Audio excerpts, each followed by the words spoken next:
Bihar board के जितने भी स्टूडेंट्स हैं, जो स्टूडेंट्स की बिहार बोर्ड से 2024 में मैट्रिक अथवा इंटर का फाइनल एग्जाम देने वाले हैं, अर्थात कि जो भी स्टूडेंट्स बिहार बोर्ड से क्लास 10th का या फिर क्लास 12 का बोर्ड एग्जाम देने वाले हैं, 2024 में फाइनल एग्जाम देने वाले हैं, उन सभी स्टूडेंट्स का मन में यही प्रश्न है कि आखिर उनका बोर्ड एग्जाम का पैटर्न क्या होगा, अर्थात कि कितना ऑब्जेक्टिव पूछा जाएगा, कितना बनाना है और कितना सब्जेक्टिव प्रश्न पूछा जाएगा और कितना बनाना है। अगर कुल मिलाकर बात करें तो उन सभी स्टूडेंट्स का मन में यही प्रश्न है कि क्या दोगुना प्रश्न दिया जाएगा अथवा नहीं दिया जाएगा। तो इस वीडियो के अंतर्गत क्लियर बताएंगे कि आप लोगों को दोगुना प्रश्न दिया जाएगा अथवा नहीं दिया जाएगा, कितना प्रश्न दिया जाएगा, कितना ऑब्जेक्टिव दिया जाएगा और कितना सब्जेक्टिव दिया जाएगा। तो क्लियर बताने वाले हैं, इसलिए आप लोग वीडियो को जरूर से लाइक कर दीजिएगा। तो यहां देखिएगा दोस्तों, किसी भी एग्जाम का पैटर्न का अगर हम बात करें, हम इंटर पैटर्न का पहले बात कर लेते हैं। अगर इंटर एग्जाम का पैटर्न का बात करें तो आप लोगों को 50% ऑब्जेक्टिव दिया जाता है और 50% सब्जेक्टिव दिया जाता है। अगर आप लोगों का 100 मार्क्स का एग्जाम होता है, इसमें आधा 50 नंबर का ऑब्जेक्टिव बनाना होता है और 50 नंबर का सब्जेक्टिव बनाना होता है।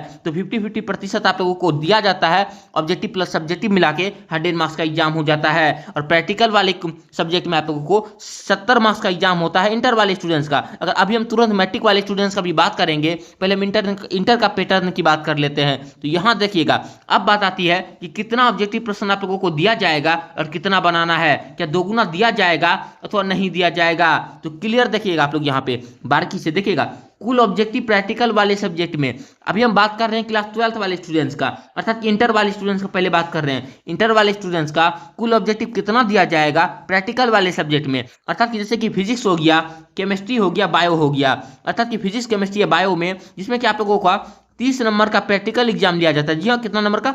30 नंबर का प्रैक्टिकल का एग्जाम दिया जाता है और 70 नंबर का थ्योरी एग्जाम होता है। जी हाँ, प्रैक्टिकल वाले सब्जेक्ट में इंटर वाले स्टूडेंट्स का 30 नंबर का प्रैक्टिकल का एग्जाम होता है और 70 नंबर का थ्योरी का एग्जाम होता है। इस 70 नंबर की थ्योरी में 35 नंबर का ऑब्जेक्टिव का आप लोगों को बनाना होता है और 35 नंबर का सब्जेक्टिव बनाना होता है। तो प्रैक्टिकल का बात अलग हो गया जो आपका कॉलेज से दिया जाता है, लेकिन हम थ्योरी पे बात करते हैं। 70 नंबर में कितना ऑब्जेक्टिव में आप लोगों को कितना ऑब्जेक्टिव बनाना पड़ेगा। अगर हम बात कर ले दोस्तों मंथली एग्जाम की, तो दोस्तों आपको मंथली एग्जाम में जो है आप लोगों को कितना प्रश्न दिया गया था, 30 प्रश्न में 25 प्रश्नों का उत्तर देना अनिवार्य था। क्या 30 प्रश्न आप लोगों को मंथली एग्जाम में ऑब्जेक्टिव का दिया गया था, जिसमें कि 25 प्रश्न आप लोगों को आंसर बनाना अनिवार्य था।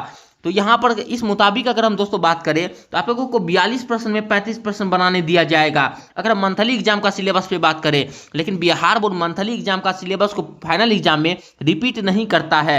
ये मंथली एग्जाम का फाइनल एग्जाम से कोई भी रिलेशन नहीं है। तो कुल मिलाकर अगर हम बात कर लें तो क्या पैटर्न रहेगा, तो मेरे मुताबिक 70 में 35 का यहाँ पर पैटर्न रहने वाला है, अर्थात कि दोगुना प्रश्न आप लोगों को दिया जाएगा। वहीं अगर हम बात कर ले दोस्तों कुल ऑब्जेक्टिव सिर्फ थ्योरी वाले पेपर में, अर्थात कि इंटर वाले स्टूडेंट्स का बात चल रहा है, इंटर वाले स्टूडेंट्स का थ्योरी वाला पेपर में या फिर मैट्रिक वाले स्टूडेंट्स का भी थ्योरी वाला पेपर में, क्योंकि थ्योरी में कोई प्रैक्टिकल नहीं होता है और हर एक स्टूडेंट का 100 मार्क्स का एग्जाम होता है।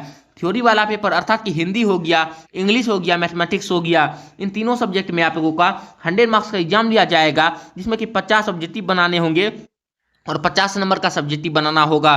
50 ऑब्जेक्टिव में कितना आप लोगों को ऑब्जेक्टिव दिया जाएगा, क्या 60 ऑब्जेक्टिव में 50 बनाने दिया जाएगा अथवा 100 ऑब्जेक्टिव में आप लोगों को 50 ऑब्जेक्टिव बनाने दिया जाएगा। दोस्तों यही बात है, अगर हम मंथली एग्जाम का सिलेबस को रिपीट कर दे बिहार बोर्ड, तो आप लोगों को 60 ऑब्जेक्टिव में 50 ऑब्जेक्टिव दिया जाएगा। लेकिन बिहार बोर्ड मंथली एग्जाम का सिलेबस को पैटर्न को रिपीट नहीं करेगा। बिहार बोर्ड 100 ऑब्जेक्टिव में 50 ऑब्जेक्टिव देने की गारंटी बहुत ज्यादा है, संभावना बहुत ज्यादा है। दोस्तों वही अगर हम बात कर ले मैट्रिक का पैटर्न का भी, अभी हम वीडियो में आगे आप लोगों को क्लियर बताएंगे कि बिहार बोर्ड के अनुसार कैसे तय किया जाएगा कि आप लोगों को कितना ऑब्जेक्टिव दिया जाएगा। आप लोगों वीडियो को इसकी मत कीजिएगा, अंत तक देख लीजिएगा, बिल्कुल आप लोग क्लियर हो जाइएगा। मैट्रिक वाले स्टूडेंट्स का भी बात हम साथ ही साथ कर लेते हैं। तो मैट्रिक वाले स्टूडेंट्स का जिस सब्जेक्ट में प्रैक्टिकल का एग्जाम होता है, देखिएगा यहाँ दोस्तों, अभी हम आप लोगों को दिखाते हैं, देखिएगा जूम कर देते हैं।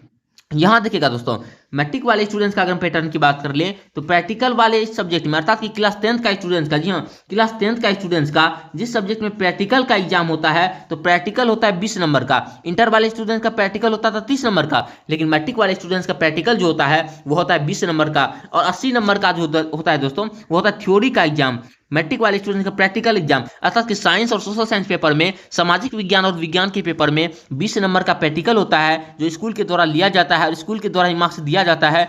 और थ्योरी का जो एग्जाम होता है होता है 80 मार्क्स का। 80 मार्क्स में 40 नंबर का ऑब्जेक्टिव आप लोगों को बनाना पड़ता है और 40 नंबर का सब्जेक्टिव बनाना पड़ता है। अब बात आती है कितना नंबर दिया जाएगा, क्या 48 ऑब्जेक्टिव में 40 ऑब्जेक्टिव बनाना पड़ेगा अथवा 80 ऑब्जेक्टिव में 40 ऑब्जेक्टिव बनाना पड़ेगा अथवा दोगुना प्रश्न दिया जाएगा कि नहीं दिया जाएगा, बात यहाँ ये भी आती है। और मैट्रिक वाले स्टूडेंट्स का अगर थ्योरी का बात कर ले तो सेम रहता है, अर्थात कि जो इंटर वाला स्टूडेंट्स का थ्योरी का रहता है 100 मार्क्स का पेपर, वही मैट्रिक वाला स्टूडेंट्स का भी रहता है। अर्थात कि 100 मार्क्स में 100 ऑब्जेक्टिव में 50 बनाने होंगे अथवा 60 में 50 बनाने होंगे। इसी में स्टूडेंट्स को झंझट रहता है कि कितना ऑब्जेक्टिव दिया जाएगा, सारा स्टूडेंट्स का मन कंफ्यूज रहता है। तो अब हम क्लियर आप लोगों को बता दें दोस्तों कि आप लोगों का मंथली एग्जाम हो चुका है। जी हाँ, आप फाइनल आप डिसीजन सुन लीजिएगा। आप लोगों का मंथली एग्जाम जो आप लोगों का हाफ ईयरली एग्जाम था या फिर क्या तो मंथ वाला एग्जाम मंथली एग्जाम जो था वो मंथली एग्जाम हो चुका है। अगर हम मंथली एग्जाम के सिलेबस की बात कर ले तो आप लोगों को हर एक सब्जेक्ट में 30 ऑब्जेक्टिव में 25 ऑब्जेक्टिव बनाने दिया गया था। और इस हिसाब से अगर हम बात करें तो आप लोगों को यहाँ पर 42 में 35 ऑब्जेक्टिव बनाने दिया जाएगा इंटर वाले छात्रों को। अगर इसी एग्जाम के बेस पे हम बात करें तो मैट्रिक में आप लोगों को 48 ऑब्जेक्टिव में दिया जाएगा 40 ऑब्जेक्टिव। जो यहाँ देखिएगा, आप लोग बारीकी से देखिएगा, अगर मैट्रिक वाले स्टूडेंट्स की बात कर ले तो 48 ऑब्जेक्टिव में 40 ऑब्जेक्टिव बनाने दिया जा सकता है।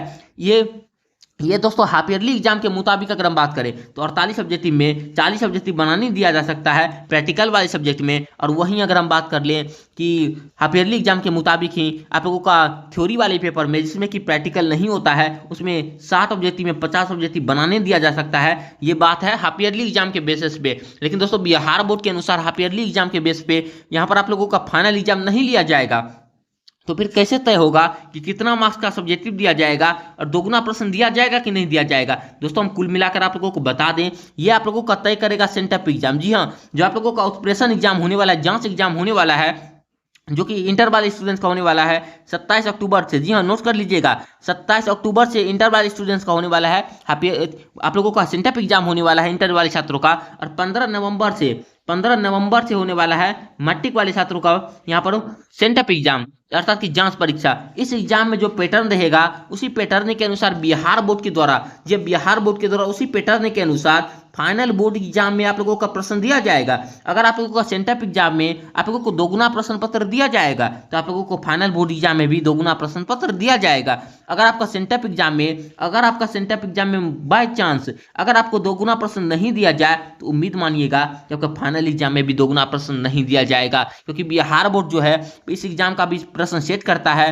और बिहार बोर्ड जो है जिस तरह का पैटर्न सेंटअप एग्जाम में देता है उसी तरह का पैटर्न फाइनल एग्जाम में भी देता है। ये रूल बिहार बोर्ड का लागू होता आया है और आगे भी लागू होता ही रहेगा। तो कुल मिलाकर अगर हम बात कर ले दोस्तों तो ज्यादा उम्मीद यही है कि 100 मार्क्स में 50 मार्क्स आप लोगों को बनाने होंगे, अर्थात कि ऑब्जेक्टिव की संख्या 100 होगी और दोगुना प्रश्न पत्र रहेगा। अर्थात कि 100 ऑब्जेक्टिव में 50 बनाने का आप लोगों को दिया जा सकता है, लेकिन इसका निर्णय भी सेंटअप एग्जाम ही करेगा। सेंटअप एग्जाम में अगर आपको 100 मार्क्स में 50 बनाने होंगे तो फिर आप लोगों को फाइनल एग्जाम में भी 100 ऑब्जेक्टिव दिया जाएगा और 50 बनाने ही होंगे। तो कुल मिलाकर यही वीडियो की सारांश की बात है। हम वीडियो का अगर अर्थ बता दें तो आपको सेंटअप एग्जाम का अर्थात 15 नवंबर और 27 अक्टूबर का वेट करना होगा इंटर वाले स्टूडेंट्स के लिए। इंटर वाले स्टूडेंट्स के लिए सेंटअप एग्जाम 27 अक्टूबर से होगा तो उसको 27 अक्टूबर का वेट करना होगा। और मैट्रिक वाले स्टूडेंट्स के लिए सेंटअप एग्जाम 15 नवंबर से होगा, उसको 15 नवंबर का वेट करना होगा। और सेंटअप एग्जाम का पैटर्न देखकर ही पता चलेगा कि कितना मार्क्स का ऑब्जेक्टिव दिया जाएगा और कितना मार्क्स का सब्जेक्टिव दिया जाएगा। तो अभी आप किसी के वीडियो देखकर इस डिसीजन पे मत पहुंच जाइएगा कि आपको दोगुना प्रश्न दिया जाएगा अथवा नहीं दिया जाएगा। सेंटअप एग्जाम आपका हो जाएगा, उसके बाद ही क्लियर डिसीजन आएगा बिहार बोर्ड का, ये आप लोगों को कितना ऑब्जेक्टिव दिया जाएगा और कितना सब्जेक्टिव दिया जाएगा। लेकिन मैं अगर अपना ओपिनियन बता दूं तो मुझे लगता है कि 80 में 40 दिया जाएगा, अर्थात कि 2 गुना प्रश्न दिया जाएगा बिहार बोर्ड के द्वारा, ऐसा मुझे लग रहा है। लेकिन बिहार बोर्ड का माने तो बिहार बोर्ड क्या कर देगा ये किसी को पता नहीं। तो चलिए इस वीडियो के अंतर्गत इतना ही है। उम्मीद मानते हैं आपका कंफ्यूजन दूर हो गया होगा और आपके मन में यही प्रश्न चल रहा होगा। तो आप लोगों को वेट करना है, इंतजार करना है सेंटअप एग्जाम आने का, और सेंटअप एग्जाम का पैटर्न ही रिपीट होगा बिहार बोर्ड का फाइनल एग्जाम में। तो चलिए सेंटअप एग्जाम का वेट करते हैं। आप लोग चैनल को सब्सक्राइब कर लीजिएगा और इस वीडियो को लाइक जरूर से कर दीजिएगा, क्योंकि इस चैनल के माध्यम से किसी भी प्रकार का गुमराह नहीं किया जाता है, बिल्कुल फाइनल जानकारी दे दिया जाता है। और आप लोगों से हम जल्दी मिलेंगे नेक्स्ट वीडियो के साथ बिल्कुल सही जानकारी लेकर के। तब तक के लिए जय हिंद, वंदे मातरम।